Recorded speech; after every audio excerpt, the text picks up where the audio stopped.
की ये कर्मस्थली है। देश प्रेम और स्वाभिमान की धरती है। आप तो जानते ही हैं कि आज ही के दिन तकरीबन 110 साल पहले मानगढ़ धाम में 1500 आदिवासी भाई स्वतंत्रता आंदोलन में शहीद हुए। उन्हें बेरहमी से अंग्रेजों ने मार डाला। उनकी तरह सैकड़ों हजारों हमारे भाई बहन, हमारे पूर्वज हमारी आजादी के लिए लड़े। तो आज यहां इस पवित्र भूमि पे खड़े होकर मन में बात आती है कि यह आजादी है क्या, जिसके लिए इतना जुनून था, इतने महापुरुष रहे, सबने अपनी जान दी, अपना पूरा जीवन दिया लड़ते लड़ते। तो ये आजादी है क्या बहनों? आजादी महात्मा गांधी जी कहते थे कि वो स्वतंत्रता है जो देश के हर एक वासी को महसूस होनी चाहिए। उसमें महिलाएं, आदिवासी लोग, किसी भी धर्म के लोग हों, जो भी है, सबको ये महसूस होना चाहिए कि इस देश में मैं आजाद हूं। और गांधी जी खास एक बात कहते थे कि जब तक ग्राम स्वराज नहीं होगा, मतलब जब तक गांव में ये आजादी महसूस नहीं होगी, जब तक गांव में जो एक एक जना है उसको अपनी शक्ति का एहसास नहीं होगा, तब तक ये देश स्वतंत्र नहीं होगा पूरी तरह से। ये गांधी जी कहते थे।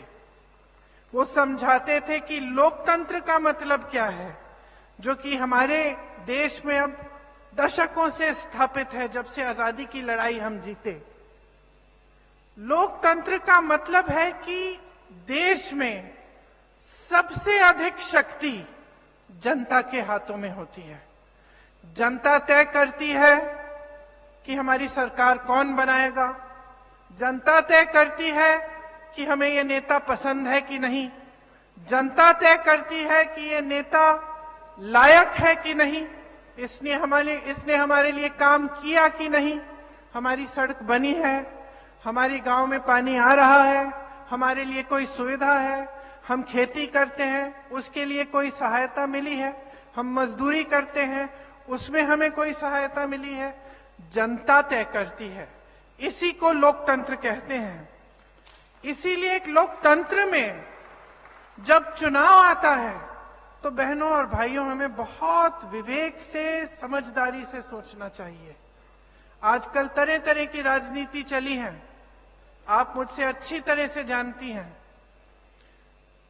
अशोक गहलोत जी ने जिक्र किया, धर्म के आधार पर, जाति के आधार पर पार्टियां बनी हैं और राजनीति चलती है। तो अब समय आ गया है आपको ये सोचने के लिए कि आगे कैसे बढ़ना है। जब आपके यहां कोई वोट मांगने आता है और धर्म का नाम लेता है, तो आपको क्या करना चाहिए, आपको क्या कहना चाहिए? हम सब धार्मिक हैं। हिंदुस्तान में ऐसा एक जना नहीं है जिसके दिल में धर्म बसा नहीं है, चाहे वो किसी भी धर्म का हो। ये हमारी प्रवृत्ति है। तो जब कोई धर्म का नाम लेता है बहनों, तो हमें कभी कभी लगता है कि भाई ये बहुत धार्मिक इंसान है, धर्म का नाम ले रहा है, चलो इसी को वोट दे दे। लगता है कि नहीं? लगता है। तो अब समय आ गया है सोचने का कि राजनीति में इसकी क्या जगह है। राजनीति में अगर आपके जो जज्बात है, आपका जो धर्म है, उसका इस्तेमाल हो रहा है, तो आपको सावधान होना पड़ेगा। आपको सोचना पड़ेगा कि ये जो हमारे पास आकर हमसे धर्म के नाम पर वोट मांगते हैं, क्या ये हमारे लिए काम भी कर रहे हैं कि नहीं, कि धर्म का इस्तेमाल हो रहा है। ये पहचानना बहुत ही जरूरी है। यहां आने से पहले हम गायत्री माता के मंदिर में गए।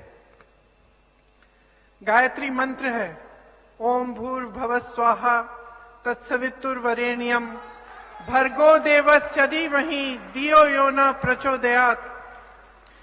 ये श्लोक, ये मंत्र मेरी दादी इंदिरा जी ने मुझे सिखाया और मैंने अपने दोनों बच्चों को सिखाया। और सिखाते समय ये कहा कि ये जो मंत्र है, ये गायत्री का मंत्र है, माता का मंत्र है। गायत्री माता हमारी संस्कृति की रक्षा करती है।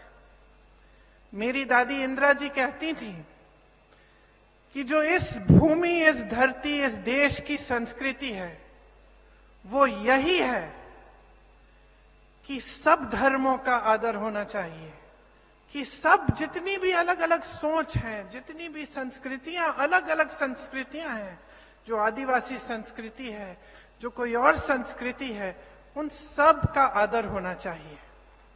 आज इंदिरा जी के शहीद होने से तकरीबन 40 साल गुजर चुके हैं। 2 दिन में उनका जन्मदिवस आएगा।